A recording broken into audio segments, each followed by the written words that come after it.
Our final panel discussion will investigate artificial intelligence and the future. This panel will be moderated by the head of ICT School at Bahrain Polytechnic, Dr. Christos Gatzoulis.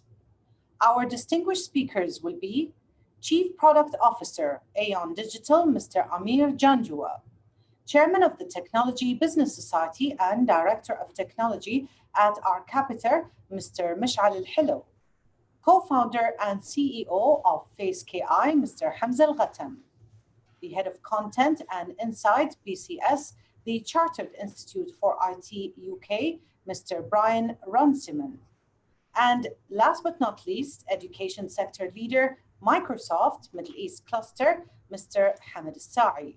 Welcome to you all, gentlemen, and over to you, Dr. Christos. Thank you, Amal. Thank you, and I hope everyone is enjoying the conference today. Welcome to the panel, AI and the Future. There's no question that artificial intelligence is one of the most important technologies being developed, and that it has a multifold impact in our society in terms of business development and operations, job market, and the skills required, as well as our daily activities, as we use AI in many ways through our phones, our computers, and the World Wide Web. Every sensor or device can have some sort of application of AI. And same as any other IT field, AI keeps changing drastically and rapidly, raising questions with both excitement and skepticism, such as where is AI heading to, and how will our life be transformed because of the evolution of AI?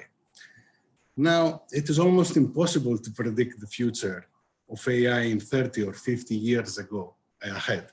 If we look 30 years ago, AI was a theoretical topic in computer science, and no one was optimist that eventually it would lead to such a big domain of applications. However, nowadays, it has become popular and ubiquitous. Top research scientists in the field of AI describe a new wave coming ahead that we don't know how it will be saved. However, perhaps we can make some predictions for the near future. Today's panel will discuss some interesting questions in this field. So without further ado, I would like to welcome today's panel members and let them say hi to everyone. Today with us is Mr. Aamir Janjua, Chief Product Officer, Aion Digital. Welcome, Aamir. Thank you for joining. Thank you. Thank you, Christos. Also, Mr. Mishal Al-Hellow, Chairman of the Technology Business Society and Director of Technology at ARCAPITA. Welcome, Mishal. Thank you, Doctor. Pleasure to join the session today. Thank you. Mr. Hamza Al-Ghatam, co-founder and CEO of FACEKI. Hello, Hamza, and welcome to the panel. Thank you. Thank you. Our pleasure. Mr. Brian Runciman, Head of Content and Insight, British Computer Society, the Chartered Institute for IT in the UK. Hi, welcome, Christos. Brian. Nice to be with you. Thank you, Brian. Nice to have you. And last but not least, Mr. Hamad Al-Saie, Education Sector Leader of Microsoft for the Middle East Cluster. Welcome, Hamad. Thank you, Dr. Christos. Happy to be with you guys. All right, so let's get on with the questions. We have a lot of questions, and I think there will be some very interesting opinions ahead. So my first question would be, how will AI continue to impact individuals, society, and economy and business in both positive and negative ways? Brian, would you like to start? Yeah, so this is obviously fascinating. Our organization being a charity with members, we're very keen to get the views of the membership that we have. So that it starts that we've got students, we've got academics, and we've got a big chunk of IT professionals. So how's it going to affect their job? That's mostly what IT professionals are worried about, quite appropriately. And of course, in some ways, it really helps their job. So cybersecurity, those sorts of things instantly get a lot more efficient with AI underpinnings. But also in the near future, we asked them this same question: in the near future, where's it going to go with your job? And they feel there's quite a number of bits of work that are going to go. So for example, telemarketing type activities, maybe some legal activities which can be automated, things like that. But on the positive side, there's going to be a lot of roles that are created. Some specifically in the AI field, for example, AI auditing is something that came up quite a lot. And for us as well, big interest for BCS, our little tagline is making IT for society, is the ethical considerations of AI. And they've, a lot of our members feel there'll be jobs around that, monitoring the way AI algorithms actually work, making black box AI explainable, and a little bit of future looking, I suppose, to unintended consequences. So our members were positive actually about the effect on the job market, but there will be a big change required. And that of course will involve training and upskilling as well. Absolutely, yes. And the ethical dimension is really, really important, I would say. Hamza, would you like to contribute to this? Yes, sure. It's what I think is it's been with COVID, things being sped up and companies started to implement AI in more ways in order to keep providing their services. Plus, it's another way to reach more people and to try to minimize their costs as well. Now, for users, when we got a little more taste of the proper, let's say, online services that what we can get with an AI-powered services, I don't think people will stop. They want more and more and more, which will push companies to invest more in that regard. Now, this is the good part of it. And the negative part, as been said, it might impact some jobs. Plus, we will be providing more personal data as users in order to get those services, because as we know, AI is powered and data hungry, and to get more, we need to give more. That's great, yes. And that leads me to my next question. You mentioned more data. So there is a general consent that AI gets better with the availability and utilization of more data, although that's not always the case, but this is a general opinion.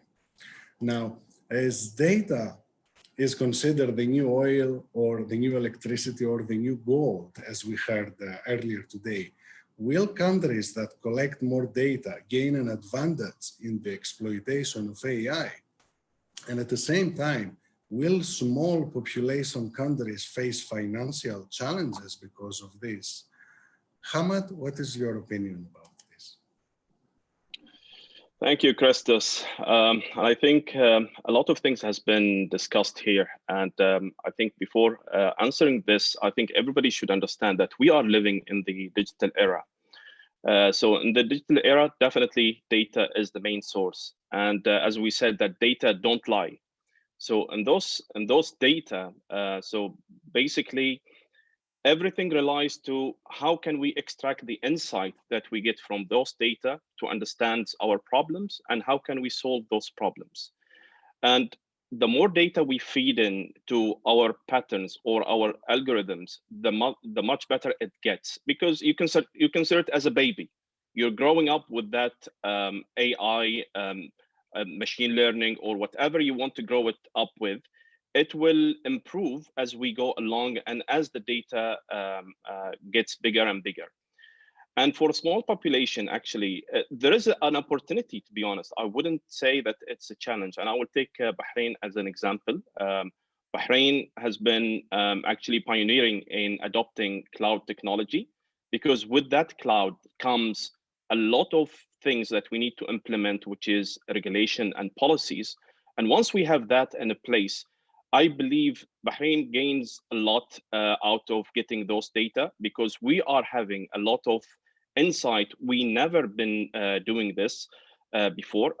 Actually, what they have done has also cut a lot of cost out of that utilization. And the way we see that they have been deploying a lot faster. They have been doing a lot of correction of errors much better. In the old days, it takes months and years for things to be implemented. But I think now the opportunity with the smaller countries like Bahrain is to adopt those insights and do the right things for the sake of the citizens and for the companies that operates out of Bahrain. Thank you, Hamad. And noticeably, you mentioned Bahrain should adopt these procedures and policies. So I would like to use this to raise another question, this time for Mishal. Mishal, a lot of entities put effort independently on AI development and use, governments, companies, etc.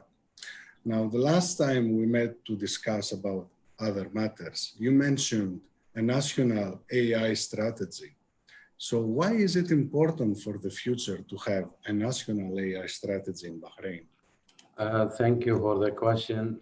First, I would like to comment on Hamad's points regarding data being the fuel. It's very obvious now what's going on. Started with GDPR in Europe and now in Bahrain having PDPL in place. Governments know that the competition is around data. Who owns your data will compete, and who owns your data will win. So for that reason, we wanted to have those framework in place globally to protect citizens, protect countries from misuse of their data. And that's as well lies the opportunity where you can now do more once you have more transparency with that data. Going back to your question, I think it is very clear that AI and emerging technology are going to change and affect all discipline or economies or industries, no exceptions. So everyone will be affected by AI. And this will definitely affect how enterprise produce, how consumer consume the services, and how government deliver their services. With that comes a lot of as well opportunities. However, risk are there of misuse, ethical concern, workforce that are not up to that skills that need to be uplifted with the higher skill. We have data protection issues, we have accountability. We have people who will definitely lose their job if they are not prepared for the next era. Those are a lot of questions that the government today or a body who's looking after taking us to the next phase need to address it and make a strategy in place. So definitely skills for the workforce is important. One thing is as well developing the research capabilities. We know that without having proper research capabilities in the country, we are missing a lot of opportunities. We are blind, to be honest. So I would like to encourage all universities in Bahrain to have a clear collaboration between them and Dirasat, where they can take some of the mandate from the government and private sector, convert those into research that they can definitely help the country with.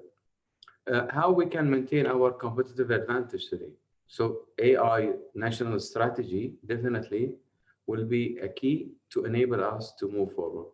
There are so many other stuff, I don't want to take more of the time, but it is very important that AI national strategy is in place, and it should be through multi-stakeholder approach, all concerned people, including government, and as well private sector, industries, decision makers should be involved in putting that national strategy. Thank you, Mishal. I totally agree with your points, and I would like to use one particular that you made, that universities must work with the government closely together. This is a really important message for us, and I'm happy to say that we are working in these directions at Bahrain Polytechnic, both with Artificial Intelligence Academy and the Cloud Innovation Center, but definitely we need to do more. Let's change focus in the discussion. Let's speak about banks, because they are such a big part of the ecosystem, and let's see how we will bank. I mean, AI is used more and more to improve customer experience and automate back office procedures. How are banks expected to evolve in the future?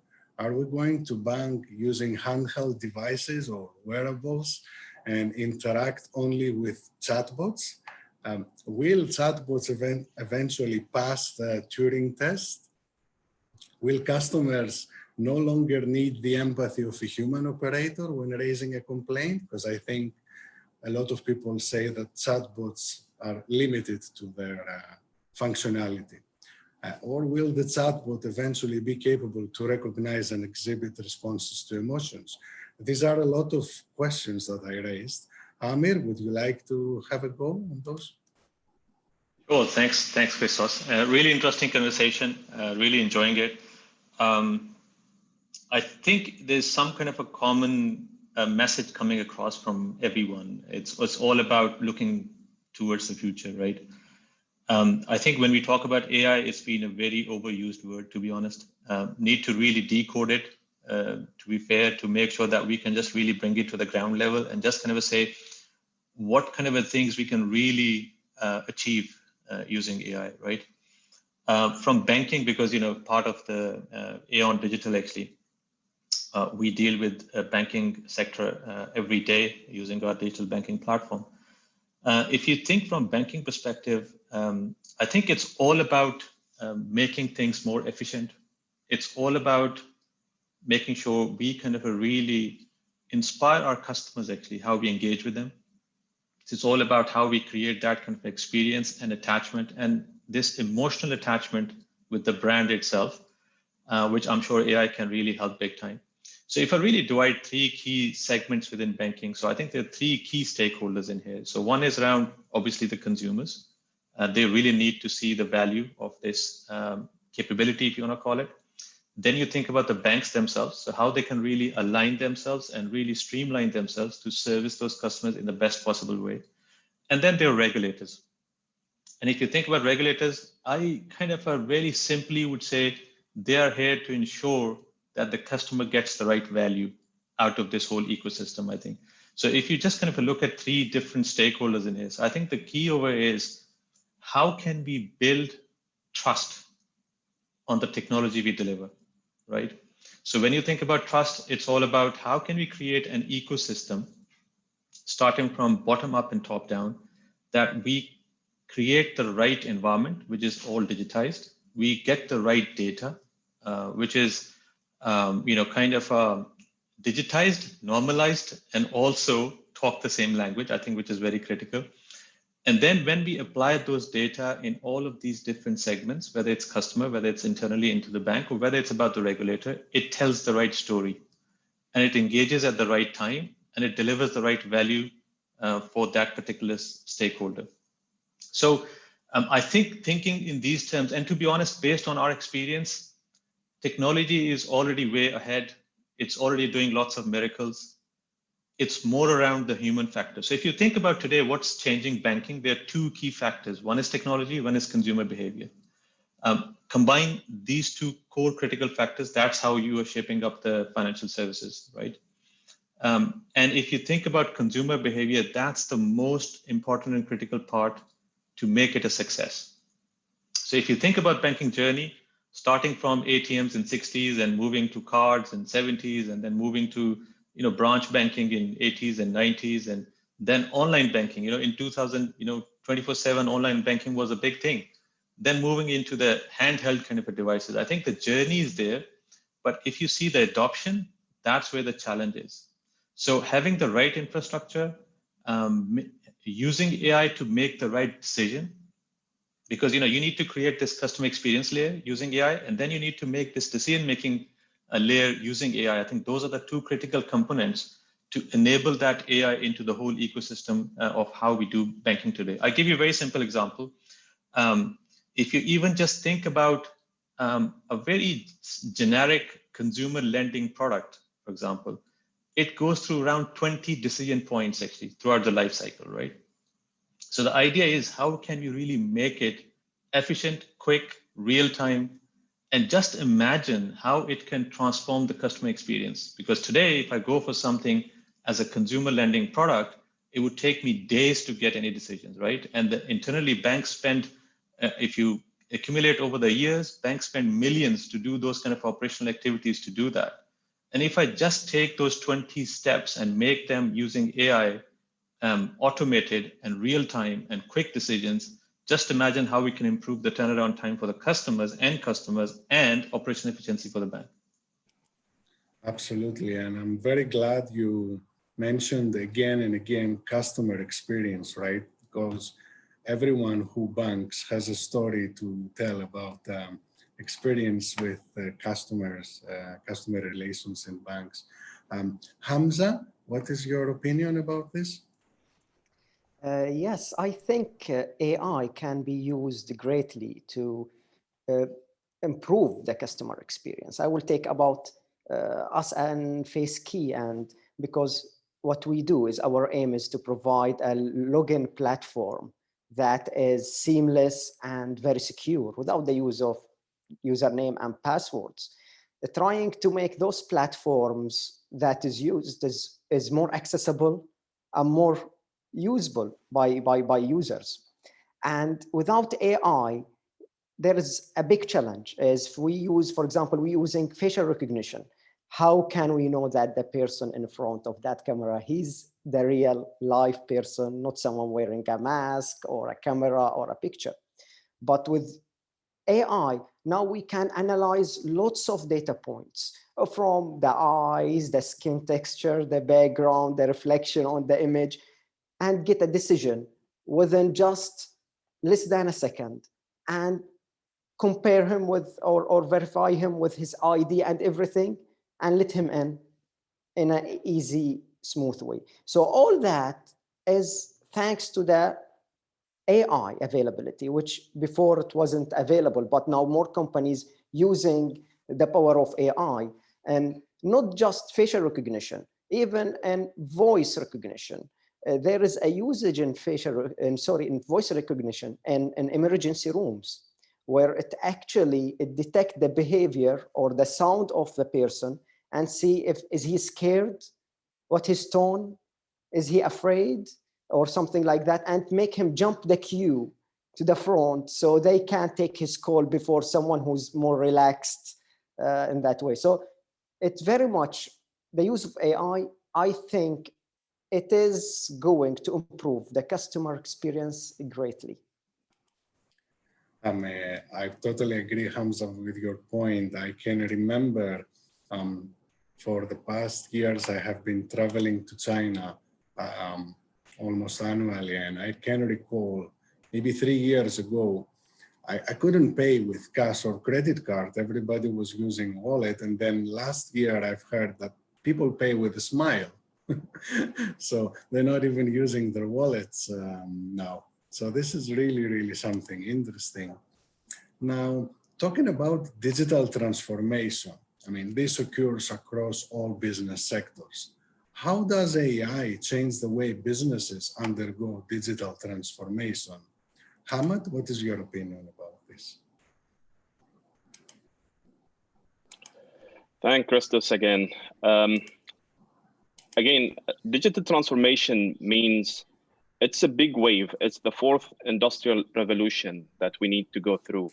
So people need to adapt. Same thing for organization. I believe organization fail to ride the digital transformation wave will be irrelevant or will be out of business. I mean, look back at Fortune 500, just 500, at the 50s. You will see them all vanished. Whomever that made it until now in the Fortune 500 are the IT companies. So, which means the future is actually in the IT. And I give you as well, what does digital transformation means?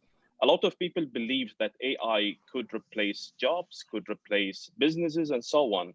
A small example, when Henry Ford invented the assembly line, it's people believe that will be a big risk that people will lose their job. But in fact, this was an opportunity for newcomers, and it was an opportunity for the people to be reskilled again, how to use machinery. And I think this is a different way of dealing with it as we speak, because now we can see that the business owner he is the business analyzer. He's no longer highly dependent on an IT person. And the same for AI as well. I see AI will serve us in a good way. And there are jobs that will continue to be human-led. I mean, doctor will continue to be a doctor. I mean, a judge will continue to be a judge. Don't expect an AI judge to come and to be in the courtroom one day. So those things people needs to be aware and adapted for.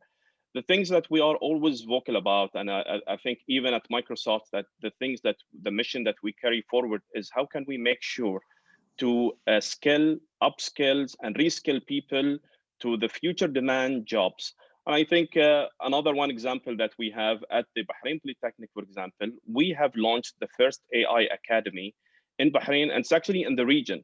It's actually, we are anticipated in the coming 3 to 5 years, actually, in this region, there will be a huge demand for those kind of jobs, something that we never heard it before. A data scientist, an AI engineer, a big data engineer, a quantum computing, all of those kind of jobs, you don't see it today.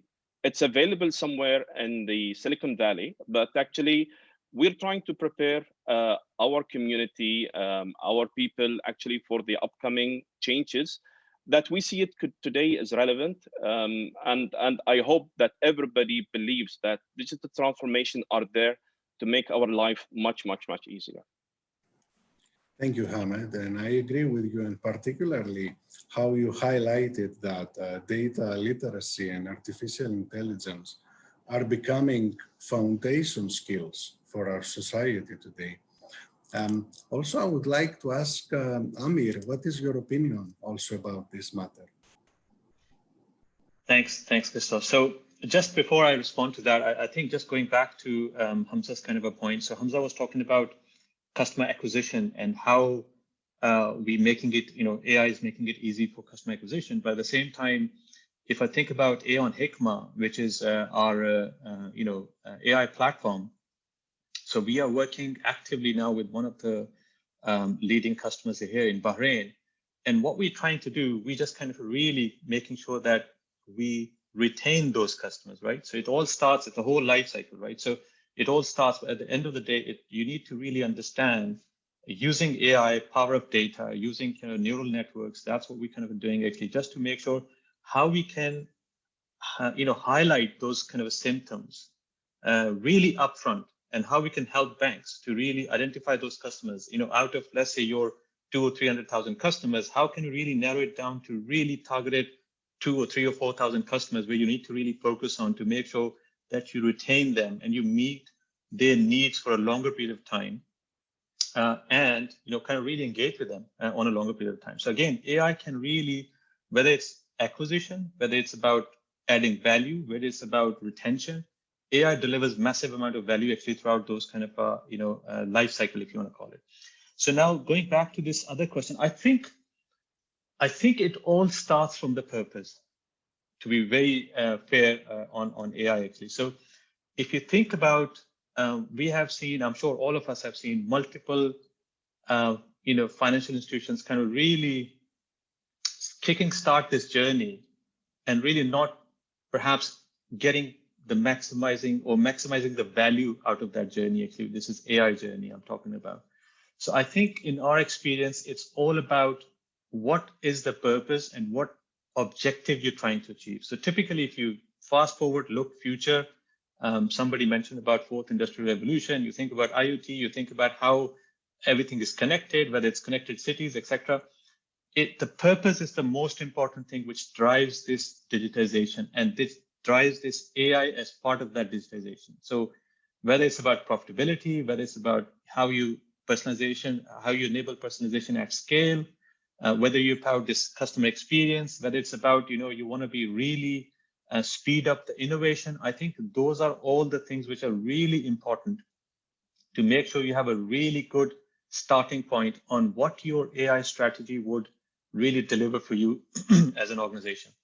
And then once you have that in place, that's where you start kind of decoding that strategy, getting into what kind of a customer experience layer you want to transform, what kind of things you want to do around the decision-making layer, how do you really enable those kind of data points, how do you enable those AI capabilities, whether it's natural language processing, whether it's voice scripting, whether it's virtual agents. I know you talked about virtual agents as well, etc. For example, whether it's about facial recognition, that's where those AI capabilities would come into how to enable that strategy. And finally, you get into the core technology and data. And we keep talking about how important that data is to make sure it's digitized, it's normalized. It's basically you collecting two things over here. One is you're collecting a good, clean data, which all across the organization, you understand what that data means.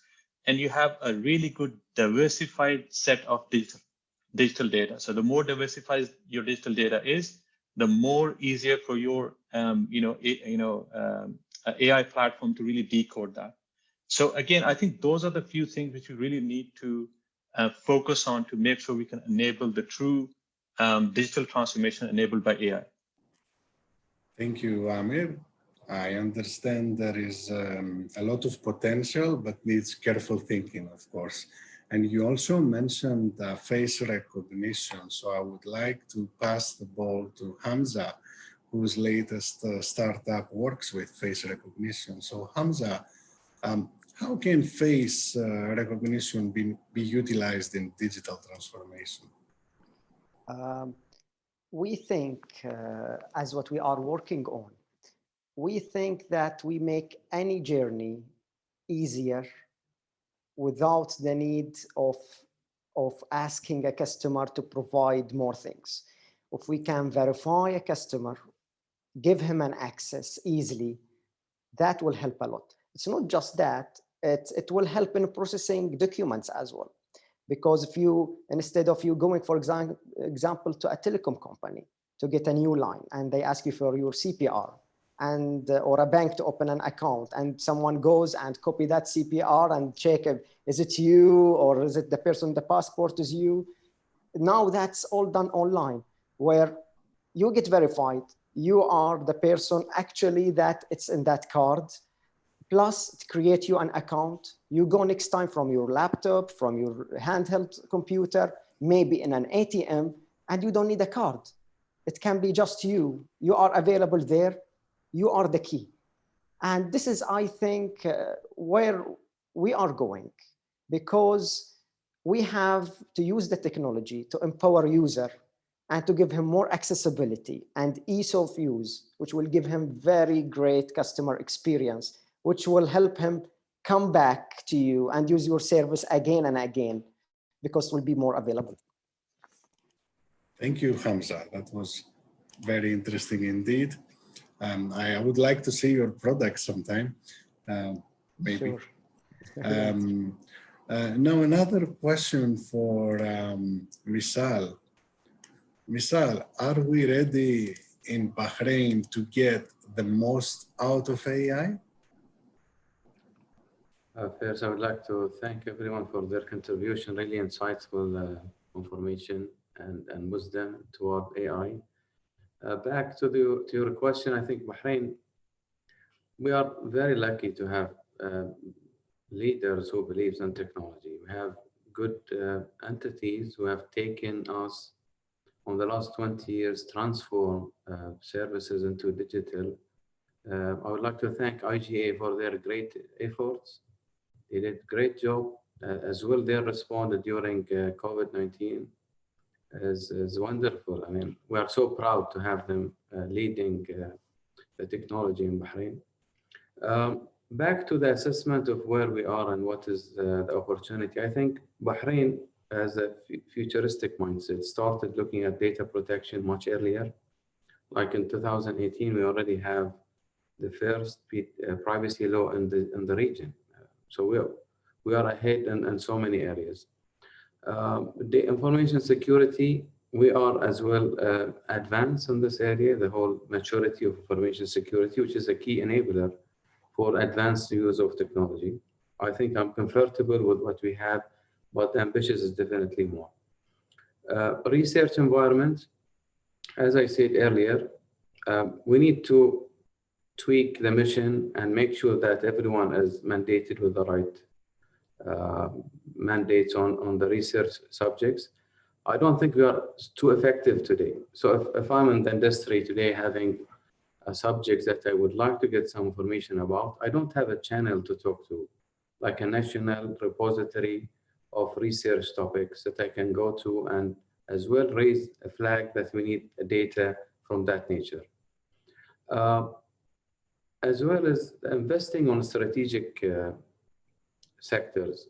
Definitely AI from national perspective should not be looked at as a place where I can invest in all industries and everywhere. I have to nominate some key strategic sectors that I can fund it, invest on it. And I think the Vision 2030 have inspired us to reach where we are. We need to as well challenge some of the assumptions that we have there and take it forward to the next level, putting in mind that we have new capabilities.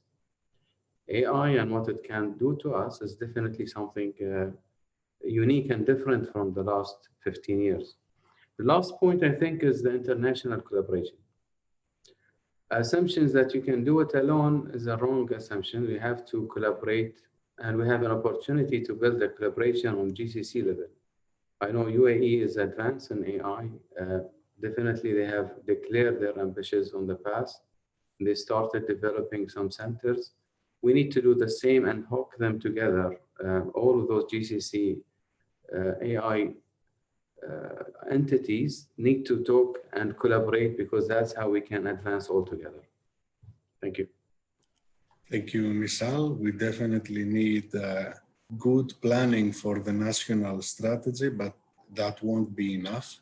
The world is global now. Everyone works with another partner globally, and we need to have international collaborations. I totally agree on this. I would like to take a moment to, let's say, try to predict 50 years after. That's contradicting what I said in the beginning of my presentation. I mean, at the moment, AI is good at specific tasks. And previously, people described some examples of such tasks that AI is good at, such as playing games or recognizing faces and so on. But if we have an AI who plays a game, if there is a fire in the building, the AI will continue playing the game. So they can do particular things really well, better than humans. But how about behaving in a wider context? So, I mean, with the advancement of computational power, data availability, the algorithms that are being implemented, it is anticipated that at some point, not in the next 10 years, or after 30 years, we will have what we will call the super intelligence. So what's going to happen if this thing actually gets developed? Will it overtake humans? And at the end of the day, does AI change the nature of humans? What would happen if suddenly all these AI tools that are available for us to use suddenly stop operating? I mean, thinking how attached we are to our phones and the web, will we become dependent or addicted to AI? There are already tools for brain-computer interfaces and wearables that use AI to help us fall asleep or induce positive emotions. But could this lead to an opposite effect? Brian, what are your thoughts on this? I mean, this is an interesting question, and it goes back to something that I think Aamir mentioned earlier, which is how we define AI, and by extension, how we then communicate about AI to the wider world. In that most people's, I'm going to make a sweeping generalization, most people's view of AI tends to be what they see on the TV. So it might be a killer robot or something of that order. And artificial general intelligence is how things get portrayed, isn't it? And as you quite rightly say, already we've been outstripped in specific narrow areas. So it was 1997, I think, that Garry Kasparov was beaten by Deep Blue at chess. And it was it 2016 that Lee Sedol was beaten at Go? Very complex very complex games with multiple options, but it was narrow AI. It was number crunching AI. We have every year in Cambridge a 3 or 4 day conference for our AI specialist group. It's an international conference, and they never discuss artificial general intelligence as even being an option, not even in the next 30 or 40 years. So maybe this is just the time for us to reconsider what we do mean. It's within our control to either make things narrow in application and thus powerful, and perhaps stay away from the potential of other things. So, for example, Elon Musk recently, and even Stephen Hawking in the past, has said that AI poses an existential threat, but actually most AI specialists do not think that. That's very interesting, Brian. Looking at what Amin Al-Tajer presented maybe at 12 about games, he showed how agents in the game were learning behaviors that were not anticipated. I think that's the big thing and what we watch in the sci-fi movies. Hamza, what do you think about this? I think in the future, regulator will be looking into putting some boundaries. It's like the data privacy, but it's a way to limit the use maybe in certain part, or there is a limit where you can go to with AI. And then because there should be a line sometime. It's not near now. We are not thinking about it because we all want to do the next big thing, something more interesting.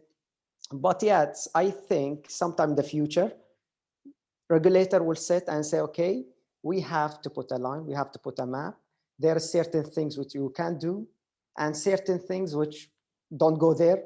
Let people do it, like maybe one of, say, like lawyers, or sorry, judges maybe, or doctors, something like that. Because the line, I think, will start to blur in the future somehow. And people, as we said, I think they will start to get addicted, but then it will be too normal that we'll not call it addiction, because if everyone doing it, everyone using it, it's the same. Plus, from now, it's not the addiction in the future. I think it's already available now, because a lot of people use application that's powered by AI and addicted to it without they know. For example, is Snapchat. It uses augmented reality, which is mainly powered by AI. And how many Snapchat users we have? We talk about the students or normal people, hundreds of thousands, and they use it like minute after minute. And it is powered by AI, and they are addicted to it. But I think when everyone using it, it will stop to be addiction. It will be the norm. Oh, well, that is an interesting world we're leading towards. I'd like to finish with one question about jobs, because you already mentioned jobs in the previous question. So AI is used nowadays to automate tasks and render specific types of trivial jobs as obsolete and creates new types of jobs. So as this evolves, the intersection of computational and biological sciences will create new advancements in AI. We cannot predict those. So how can we prepare the workforce to adapt to the non-predictable, fuzzy market? Thinking about not only students, but also professionals whose job might become obsolete in their mid-career. Brian, would you like to have a go on this? Yeah, I mean, I think that's where organizations like the British Computer Society see their role a little bit. You know, we do a lot of, obviously, actual qualifications so that people can upskill in the short term, from very basic ones to more complex ones. But also it's about communicating to the wider world about what AI actually is, as we mentioned earlier, and showing where potential careers can go. So we mentioned some things that our members think are going to go.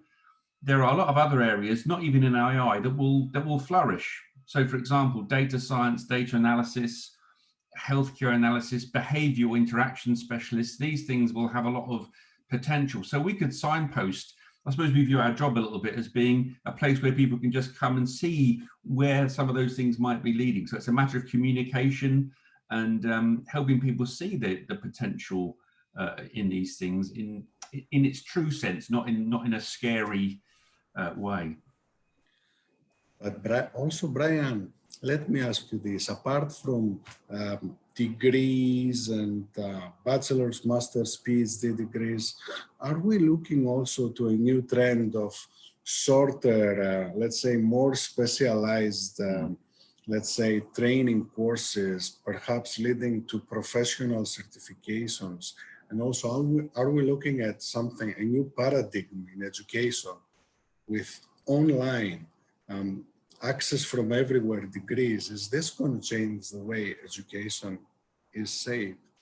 Well, actually, I think it is. And one of the things that BCS, obviously the UK tries to do is look at the whole stack of education, not just at the degree level or the research level, which is very important because that drives business locally, of course. But the fact that our school children need to understand these concepts from a very young age. So a few years ago, we introduced computer science into schools, not just understanding spreadsheets or Word, but rather the underlying principles. That's what will help our children then grow up into being equipped to go in different directions as they see fit. And then we have exams and various other routes, even vocational training to help us to do that. True, that's very, very true. I have many more questions, but I'm out of time. So I think we will stop here. If somebody of the panel members would want to give some final remarks or just say something to the people who are listening, who are participating. Christos, I think it's a really interesting kind of panel. Lots of insight, kind of learned a lot. I think just want to make perhaps one comment. I think we talked about this. I think Mishal talked about this kind of a national strategy on AI. I think, and you talked about jobs, and I think there are multiple kind of conversations going in certain directions. I think the way it would work actually, it's basically a kind of a top-down and bottom-up approach together. So basically starting from this national level strategy, but at the same time looking at what is there which can enable that strategy and how we can really strengthen those kind of areas actually, whether it's about education, whether it's about, we talked about banking a lot, how people, make and change and shake hands and, transfer money, etc. So I think all of these things, play a really critical role into that whole kind of AI transformation. And one thing I must say as a last thing, again, going back to some of the discussions, because Aion kind of work into the banking kind of a domain, and we have been very fortunate enough to have CBB and kind of organizations like CBB, like EDB, etc. They are really, really proactive actually in this space and very progressive and forward-looking actually, which is again a really good kind of a place to be in to make sure we can really embed these kind of capabilities and concepts into the future of the country and the region as well. Absolutely, Aamir, I agree with you. One thing I would like to say as a final statement from my side, I think whether it is jobs, strategies, regulations, I think what we need is embracing the disruption that technology brings and adapting as soon as possible. And of course, planning well and listening to each other and understanding each other in order to move ahead as best as possible. Thank you to everyone, all the panelists. I thank you so much for joining the discussion today. It was really fruitful, and I look forward. Thank you. Thank you so much. Thank you, Christos. Thank you very much. Thank you. Thank you. Bye. Back to you, Amal. Thank you, Dr. Christos. Thank you so much. With all these expert opinions from our distinguished speakers and panelists, we hope that you now have a better understanding of artificial intelligence and how it can be steered into many aspects of our lives. On that note, we end this insightful virtual conference that has been brought to you under the patronage of His Highness Sheikh Khalid bin Hamad Al Khalifa and co-hosted by the BIBF and the Bahrain Polytechnic. We hope that you have come away with expert advice and insight from all our distinguished speakers. Join us again tomorrow on day 2 for the academic research sessions that will explore different AI topics and also our AI training workshops. On behalf of the Bahrain Polytechnic and the BIBF, thank you all for your attendance and see you in more online conferences and webinars.